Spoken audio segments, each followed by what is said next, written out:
Interview করা হলো, তার মানে কি এটা আমরা কি প্রিভিলেজ দিচ্ছি না আমরা মিডিয়া কর্মী হয়ে, যে কেউ যার বিরুদ্ধে যেভাবে সাধারণ জিডি করলেই সাথে সাথে এটা জাস্টিফাই হয়ে যাবে?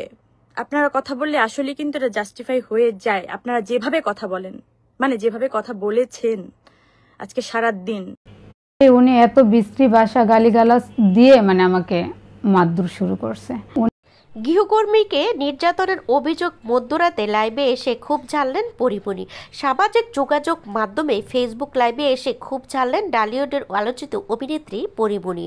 গৃহকর্মীকে মারধর ও নির্যাতনের অভিযোগ সহ কয়েকটি সংবাদ মাধ্যমে এ নিয়ে প্রকাশিত প্রমাণহীন খবরে মর্মাহত তিনি।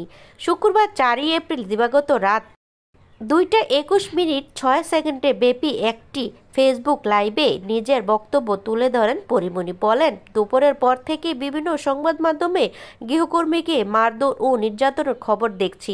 আমার নামে একজন গৃহকর্মী ভাটারা থানায় জিডি করেছেন। পরি আরও বলেন, কিন্তু কিছু সংবাদ মাধ্যমে ওই গৃহকর্মীর সাক্ষাৎকার নিয়ে এমনভাবে নিউজ করে যে এ ঘটনায় আমি দোষী তা প্রমাণ করে মানসিকভাবে আমাকে হেনস্থ করেছে। কেউ কারো নামে জিডি করলেই সে দোষী এটা প্রমাণ হয় না। একটু হতাশ হয়ে এই অভিনেত্রী বলেন, আমার মা বাবা নানু নেই, আমার পরিবার বলতে গৃহকর্মীরাই বুঝি।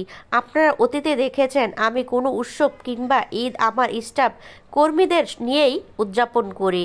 আপনাদের কি একবার মনে হলো না 1 মাসও হয়নি আমার বাসায় কাজ করতে আসা ওই ব্যক্তি থানায় কেন জিডি করেছে? এটা একটা ষড়যন্ত্র হতে পারে।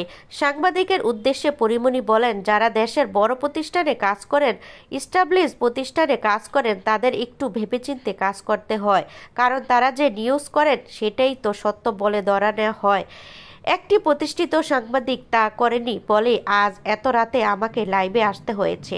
এরপরই নায়িকা বলেন, আমার হাতে সব প্রমাণ আছে।